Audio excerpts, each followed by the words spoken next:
Conference Moon. If there was one word to describe our draft, I'd have to say unpredictable would be the one. What were your thoughts on draft day? Well, unpredictable is a good one. Active is another good one because we got 9 out of the 10 teams to participate in the live draft, which I thought was really great. The draft itself was really, I thought, pretty exciting. There were a number of surprises. Obviously, Kingston Dolphins used the first pick to select Michael Vick, who in some on some boards was ranked as low as 20th in the pre-draft rankings.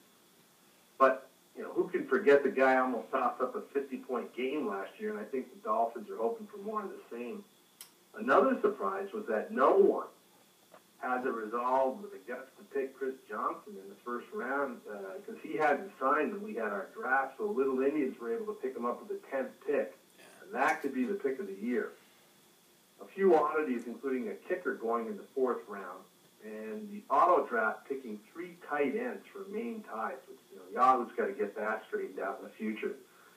And one other thing that I thought was interesting is the Snow Tigers stockpiled the quarterback position by taking 3 very good quarterbacks. I think they took Peyton Manning, Matt Ryan, and Antonio Freeman, and I can only guess that the strategy there is to try to take points out of the collective system. So if you think about 2 studs sitting on the bench, some other team's not going to get 25 points from a QB.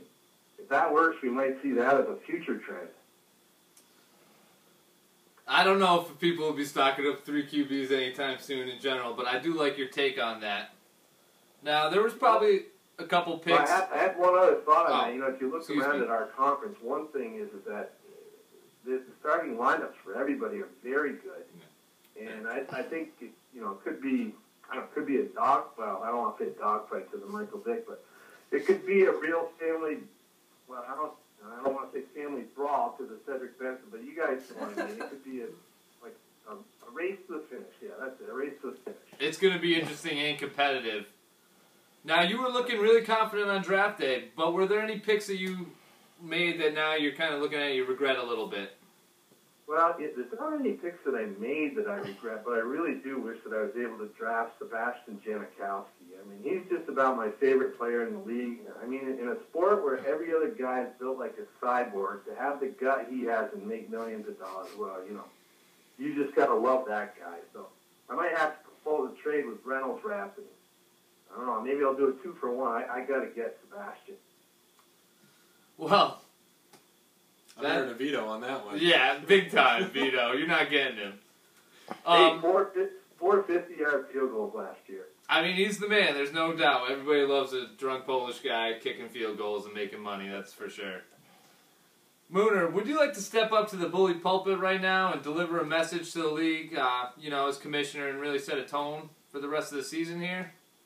Well, before I do, I would like to do that. But before I do it, I do want to thank the fledgling MCFL TV network for bringing more notoriety to the best damn fantasy football league in the land.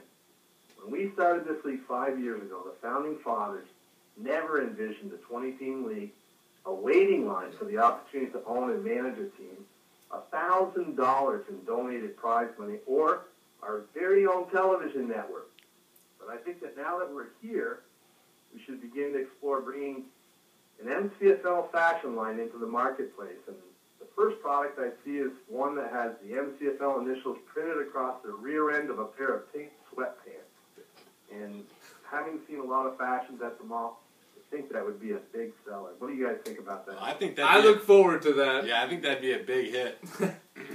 Maybe we'll have the prototype ready for the MCFL cook-off in November. But as for the beginning of our 5th year as commissioner of the Miles Conference, I really do want to wish all of the teams good luck, good health, and good TV reception throughout the year. I have a lot of respect for all the managers around the league, but I would like to see the Papa Joe Memorial Award presented to a Miles Conference team in February 2012. I think we have 2 past champions in our conference and some very hungry coaches, so I think it'll happen. I know you're going to disagree with me, James. Well, I'll keep my opinion to myself for now, but I think the Mullen Conference is looking pretty strong. I think that was a great statement, Moon. Well, we're going to live up to it. Well, as always, thank you for joining us, Mooner. Your input is always valued, and thank you for the kudos on MCFL TV. We really appreciate it, and we'll keep working to improve and get the news out to you guys as soon as possible. Yeah. I'll tell Chris Berman you guys said hello. All right. All right. Thanks, Moon. Take care. Bye-bye. That interview was brought to you by Hormel